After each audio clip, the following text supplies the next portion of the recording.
Excellent sneezes, boys. It is also a little known fact that dolphins don't have any vocal cords, so that means all those clicks, whistles, and squeals that you might hear throughout today's presentation also come from that very same blowhole. Now, our dolphins actually told us that we have a couple of very special birthdays today, and they actually have prepared a special song. So, Nevaeh and Lakeisha, this birthday song is for you.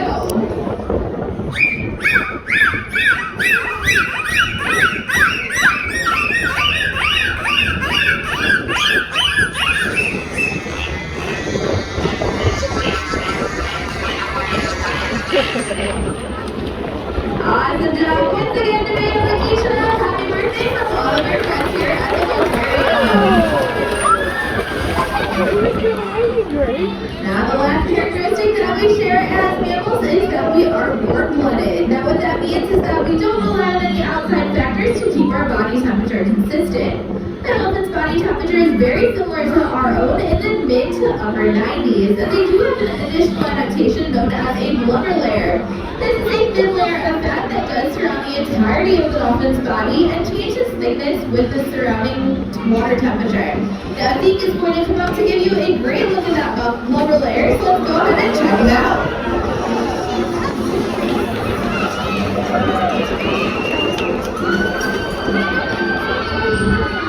Well, at this point in our presentation, I'd actually like to clear up a common question we receive as trainers all the time, and that's how do we train any of the behaviors that you may see today?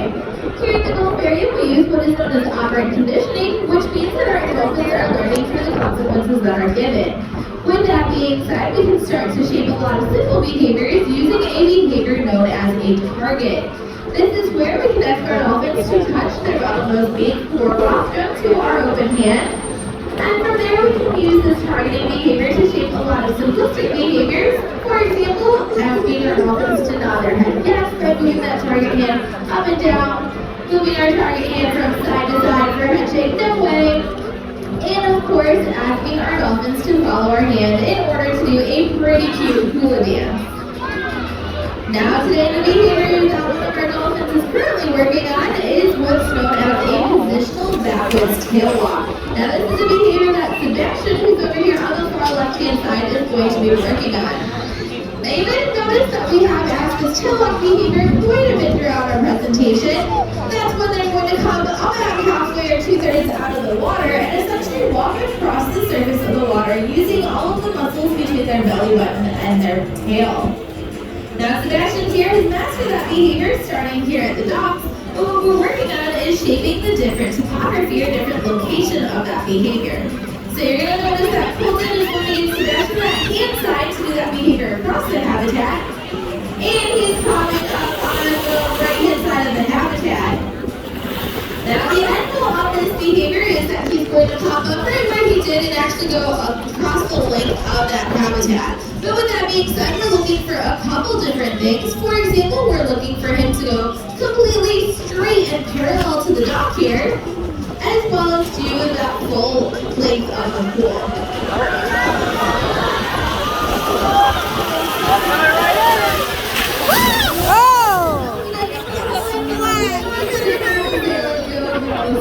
Great. So that's the aspect of this behavior that his trainer Valerie is currently looking for. Now you might have been wondering too, how does Sebastian know that he's doing what we're looking for? And the way that we're able to do that is by blowing our whistle that's around our neck.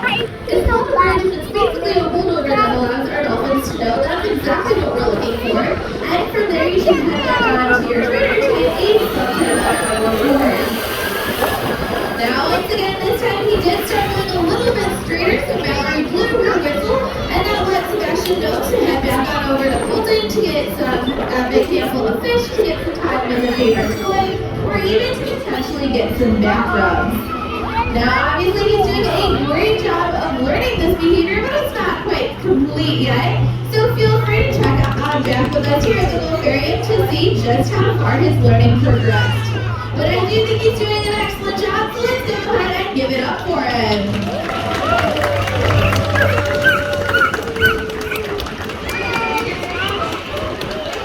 No, but it was funny. We're going to go ahead and talk about some of the adaptations that that allow our dolphins to thrive in their watery world. Mainly all of those fins and flippers.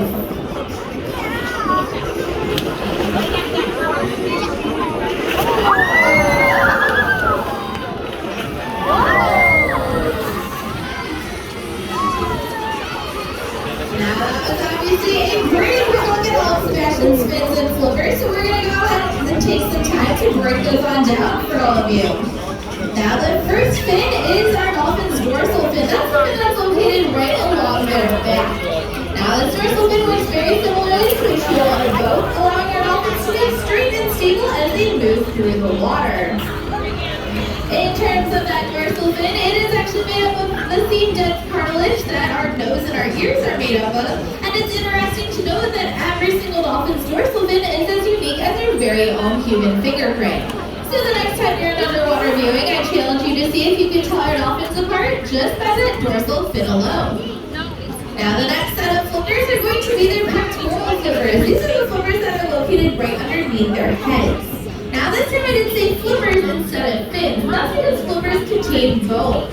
If you did take an x-ray of our dolphin's pectoral flippers, you would notice that they do in fact have 5 individual digits, very similar to our own hands and feet. Now these pectoral flippers are excellent for giving our trainers some high fives and handshakes, but it's also these pectoral flippers that allow our dolphins to make those lightning quick stops and sudden turns.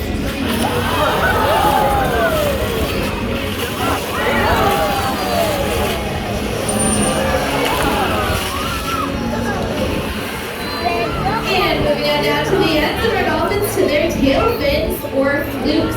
Now let's say we did say 2 of them. There are actually 2 of them connected in the center by an area known as the median notch. Now our dolphin's tail flukes are connected to the rest of their body by an area known as the peduncle.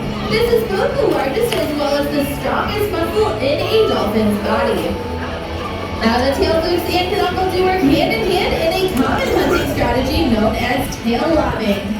This is where the dolphins will smack the surface of the water so hard that it stuns the fish underneath, allowing our dolphins to swim down and gobble those fish right up.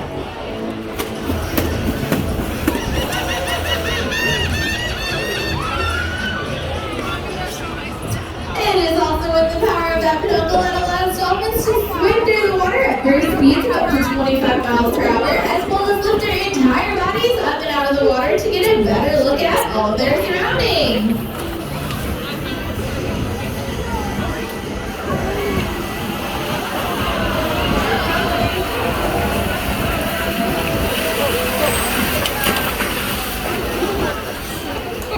Well, earlier we talked a little bit about how we train our dolphins, but we're going to go ahead and switch gears and talk about why we train our dolphins.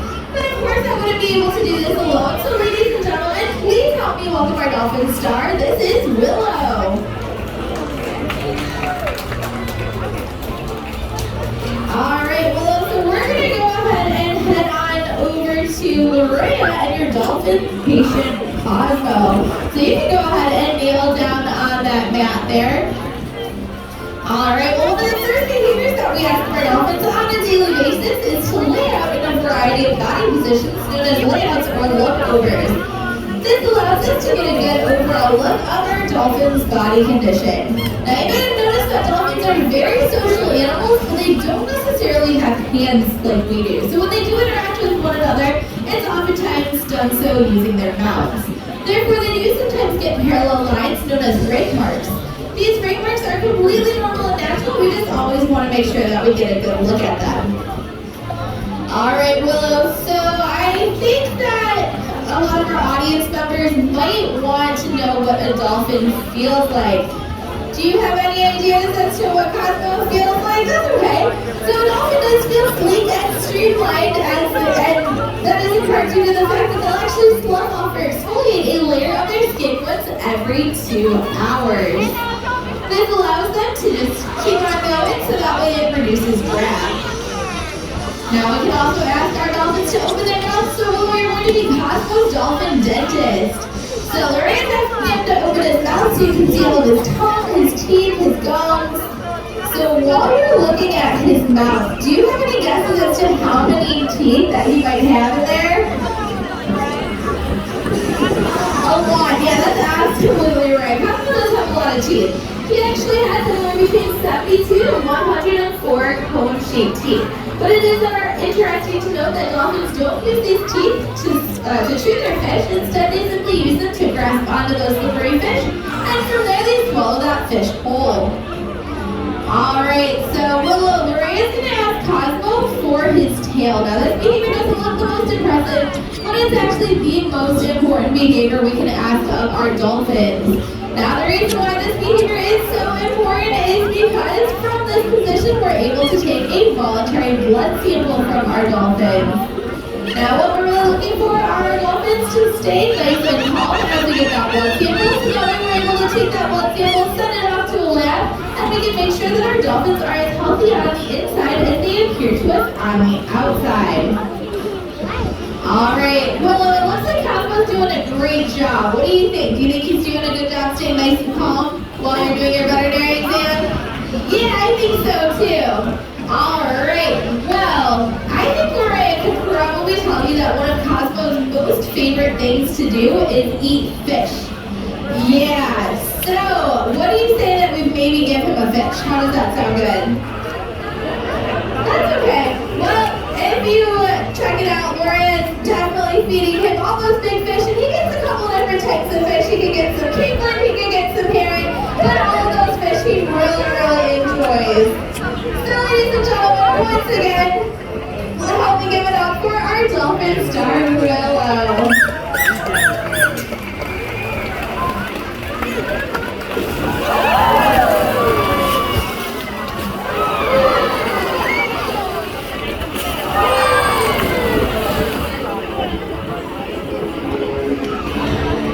Well, as you can see, it is our dolphins' care and well-being that is our primary concern here at the Gulf area. But we are not only concerned by our resident dolphins, but their ocean counterparts as well. Many people don't realize that it is in fact illegal to attempt to interact with animals such as dolphins, seals, and sea lions, and that's because of the Marine Mammal Protection Act that was enacted in 1972. This does make trying to interact with animals or even feed or follow them on things such as your boats, jet skis, or even your paddleboards illegal. Doing any of these things can unfortunately change their natural behaviors and can lead to things such as the dolphins being struck by a boat propeller, the ingestion of foreign objects, or even intentional harm from humans. So while we definitely do encourage you to go out and enjoy our natural Emerald Coast wildlife, we ask that you do so from a safe and respectful distance. Well, you folks have been an amazing audience, but the fun is not over yet. Our dolphins are going to come out one more time to show you what they're truly capable of. So go ahead and enable those cameras, cell phones, and your attention to the center of the habitat, and feel free to tap along.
Well, we would like to thank each and every one of you for coming out and spending some time with us here today at our Dolphin Show. And on behalf of myself, the trainers, and of course, Sebastian, Cosmo, Zeke, and Chopper, we hope you enjoy the rest of your day here at Dolphin Metro.